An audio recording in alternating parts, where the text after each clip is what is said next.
Ron G, aka Your Console, the Net Worth Nation.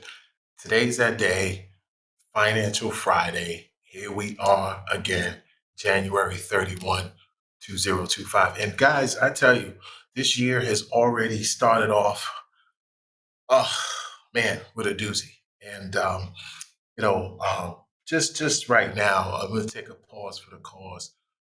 Heavy hearts goes out to all those involved, the families involved in that tragic fiasco out DC. And, coming from the transportation industry, like I do, I can't tell you how whew, horrific of an event that is and how it impacts everyone involved. You kind of never, ever get that out of your mindset. I recall my first, we call it fatality, in our industry. And I remember everything from what was said, the day, the week, the color, the car, um, the vehicle, everything is still vivid to this day. And my hat goes out, and my heart goes out to the men and the women who put their lives on the line in the transportation industry. I know it doesn't sound like it's being done, but every day you get behind the wheel of a city bus, a school bus, a locomotive, an airplane, a ship, um, definitely putting their lives on the lines, and big ups and kudos goes out to all those in the industry. And again, with heavy hearts here at the Net Worth Nation, um, we just want to say our prayers are definitely up to the families and everyone involved in that tragic incident earlier this week. But we got a podcast to do today, and we will get into our final Financial Friday. And one of the things I always heard was, why do you choose Financial Friday, right? And so, ironically, it sounds very hookish, but the reality of it is, I cannot tell you, and some of you guys out there already know, uh, the kind of money that the average Joe like myself blew on a Friday night, on a Friday in general, on a weekend. I mean, Friday was the beginning of that mindset. We all know the song, Friday Night Just Got Paid.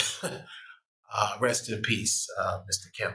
But Friday night just got paid, and so the reality of it is that the money was burning a hole in our pockets on Friday night, and I can't tell you how much money was just blown on a Friday night in general. And so, ironically, I said, how do we make it right? How do we help those behind us who are looking at Friday and just salivating, like, yes, let's go turn up. And so we're going to turn up today, but we're going to turn up with a financial workshop for the ages. Today's money management workshop is going to be uncovering our mindsets and the psychology of money, uncovering our money mindset, meaning the psychology behind money. Because whether we realize it or not, it is definitely a mental thing. Now, I'm sure a lot of us will say, hey, Ron G, I don't have no money in my pocket. Ain't got nothing to do with mental. It has everything to do with the bills that I have to pay every month. And I don't have enough month left after the money when I'm finished paying my bills. And that too can be true. But I hope today I can dive in a little bit and show you where even that is most likely a developed behavior. So without further ado, we hope to do this today. Learn how to identify money trauma. We want to see what that looks like. I think we've all had some form of it or another. And then again, identifying those core beliefs, how you perceive money, what's down in the core of you. And then, of course, ultimately, how does that psychology develop? So if you're ready to go for a ride, we're going to get some pain points out there. Little touchy topic, but again, something that we all have to address if we are going to continue leveling up our net worth. So the first thing we are going to do when we want to uncover our mindset. The first thing, let's talk about it. What is the actual definition? When we look at the financial psychology. So, the financial psychology is just it's our beliefs, our behaviors, everything that we think of as it focuses and circles around money, right? And so that comes from all three different sources that we're going to touch on today. All right.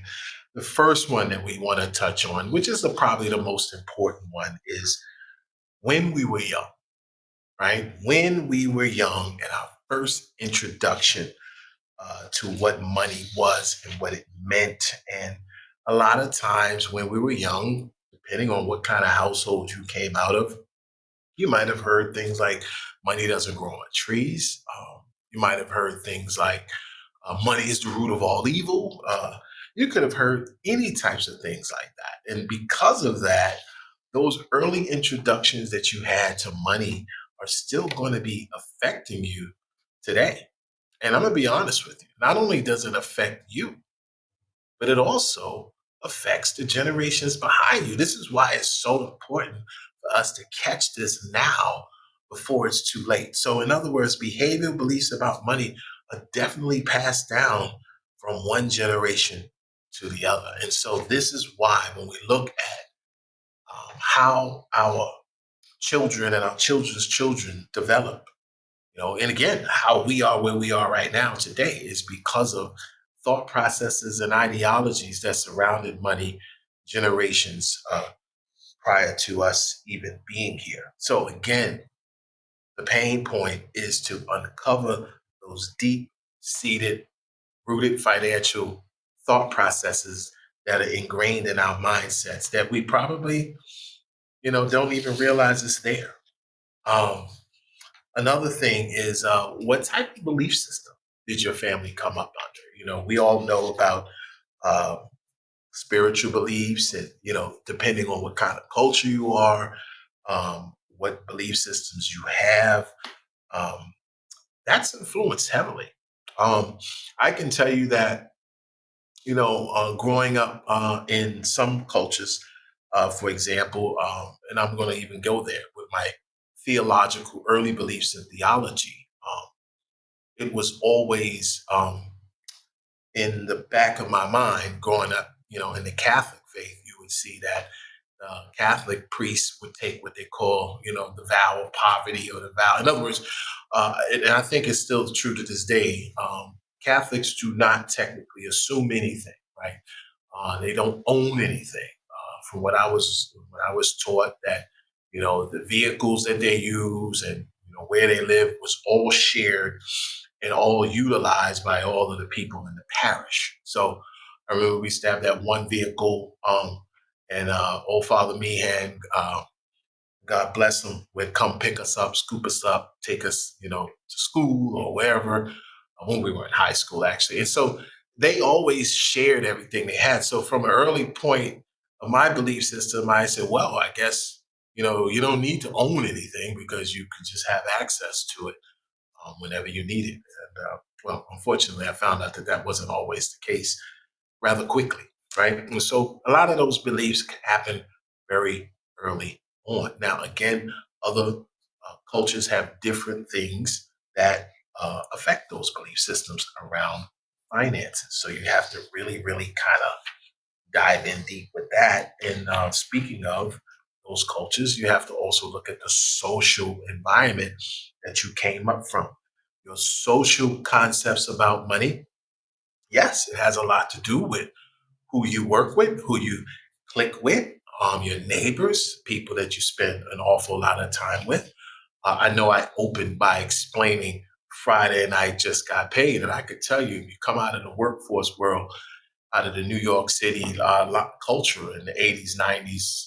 I don't know about now. Obviously, I'm not there anymore, but the first thing we were trying to get into was what was happening on Friday night. And to be honest with you, some cities like New York, it's not just Friday night, right? It's the Sunday night, Wednesday night, Thursday night. So what happens is you're always looking for something to do. So again, who you're rolling with, who you're spending a lot of time with, also has a big impact on the way you perceive your dollars. And then there's always that saying, if you hang around four broke friends, you'll probably what?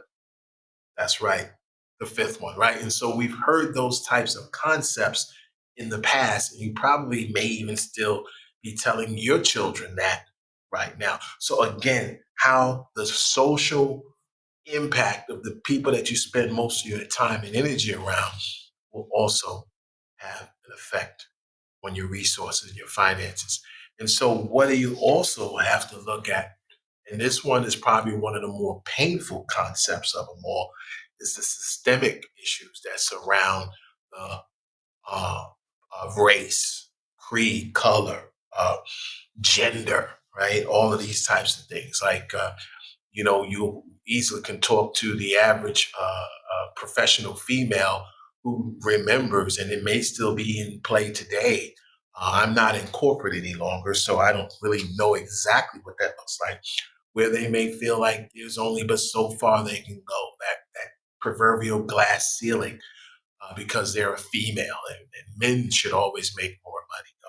Or you may have something where you come from a specific ethnic group, where, like in my culture, the African American culture, where in the back of our minds, there's always that belief that did I not get that promotion, or did I not get elevated to where I should be based on this because of this, right? What I look like, my skin complexion, my nose, or whatever. And so these are the types of things that have played a role in a lot of people's financial ideologies. And so the thing is if you're dealing with a lot of this impact, if you're feeling the way you have to churn and fight through this type of stuff, it could absolutely affect the way you look at finances. And I will say this: anyone who's now still feeling the pinch of social impacts and systemic impacts and the way you were raised, right? Now is the time to look at those things in the mirror, right? Look right in there and ask yourself, how has that helped me to this point? What has that done for me to this point?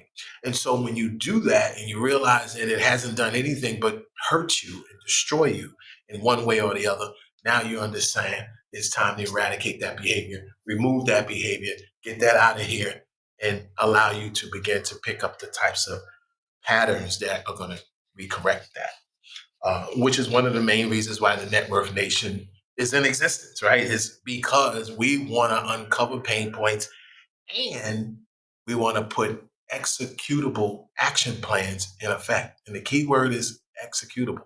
It has to be something that we can see, that we can actually do. So this mindset that we're dealing with and how it affects our money is so real to us that there's a list of trauma that comes from not correcting.